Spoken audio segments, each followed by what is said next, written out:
नमस्कार।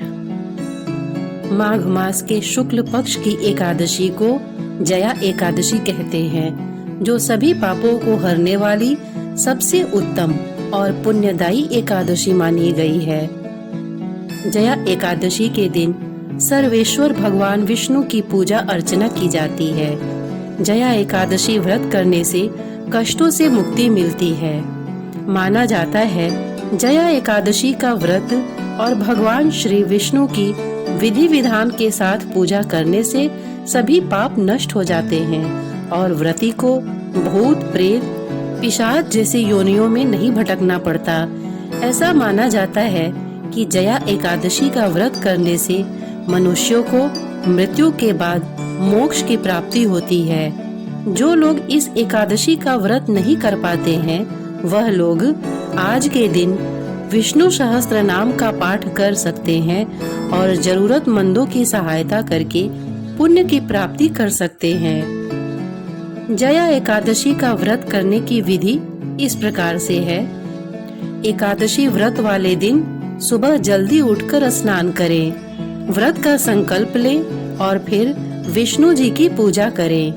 भगवान विष्णु को पीले फूल अर्पित करें।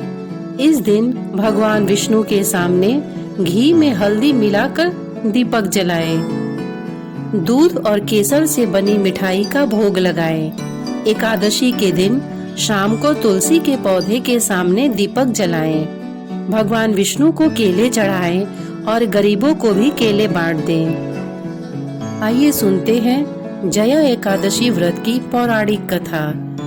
धर्मराज युधिष्ठिर बोले, हे भगवान, आपने माघ के कृष्ण पक्ष की षटतिला एकादशी का अत्यंत सुंदर वर्णन किया। अब आप कृपा करके माघ शुक्ल एकादशी का वर्णन कीजिए। इसका क्या नाम है, इसके व्रत की क्या विधि है और इसमें कौन से देवता का पूजन किया जाता है।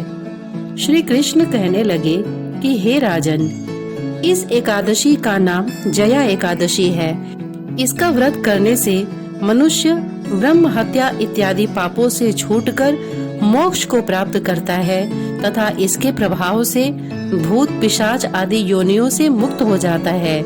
इस व्रत को विधि पूर्वक करना चाहिए। अब मैं तुमसे पद्म पुराण में वर्णित इसकी महिमा की एक कथा सुनाता हूँ। देवराज इंद्र स्वर्ग में राज करते थे और अन्य सब देवगण सुख पूर्वक स्वर्ग में रहते थे। एक समय इंद्र अपनी इच्छानुसार नंदनवन में अप्सराओं के साथ विहार कर रहे थे और गंधर्व गान कर रहे थे।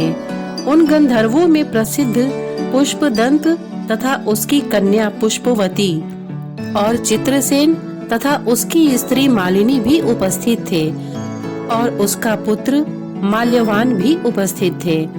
पुष्पवती गंधर्व कन्या माल्यवान को देखकर उस पर मोहित हो गई और माल्यवान पर काम बाण चलाने लगी। उसने अपने रूप लावण्य और हाव भाव से माल्यवान को वश में कर लिया। हे राजन, वह पुष्पवती अत्यंत सुंदर थी।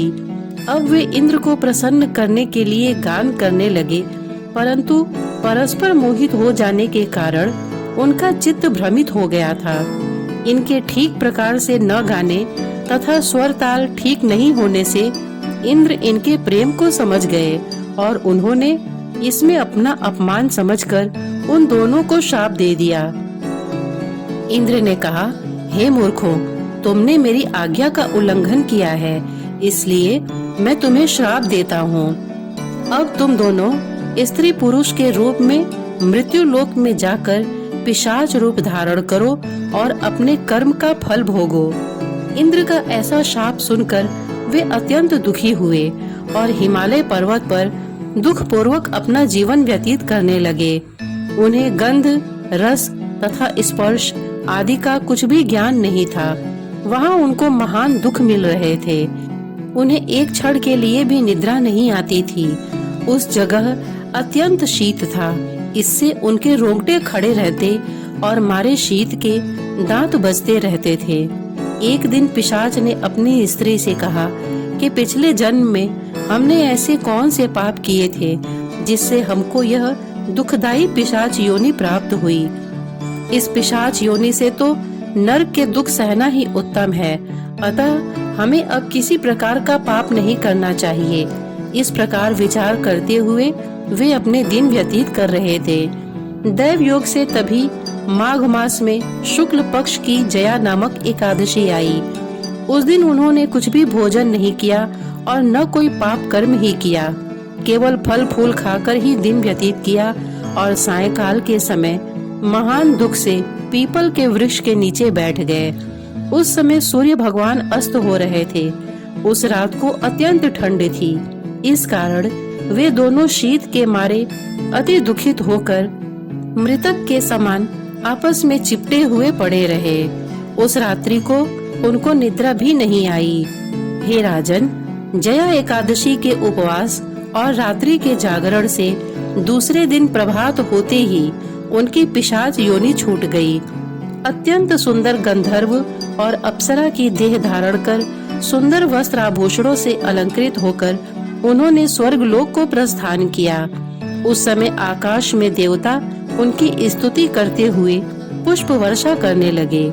स्वर्ग लोक में जाकर इन दोनों ने देवराज इंद्र को प्रणाम किया। इंद्र इनको पहले के समान रूप में देखकर अत्यंत आश्चर्यचकित हुए और पूछने लगे कि तुमने अपनी पिशाच योनि से किस तरह छुटकारा पाया, वो मुझे बताओ। माल्यवान बोले कि हे देवेंद्र, भगवान विष्णु की कृपा और जया एकादशी के व्रत के प्रभाव से ही हमारी पिशाच देह छूटी है।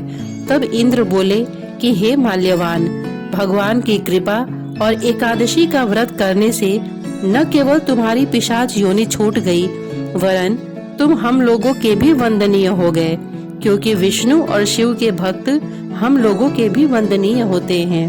अतः आप धन्य हैं। अब आप पुष्पवती के साथ जाकर विहार करें। श्री कृष्ण कहने लगे कि हे राजा युधिष्ठिर, इस जया एकादशी के व्रत से बुरी योनि छूट जाती है। जिस मनुष्य ने इस एकादशी का व्रत किया है, उसने मानो सब यज्ञ जप दान आदि कर लिए। जो मनुष्य जया एकादशी का व्रत करते हैं, वे अवश्य ही 1000 वर्ष तक स्वर्ग में वास करते हैं। श्रोतागण, इतने धैर्य से इस व्रत कथा को सुनने के लिए आपने अपना बहुमूल्य समय दिया। इसके लिए आपका बहुत बहुत धन्यवाद। नमस्कार।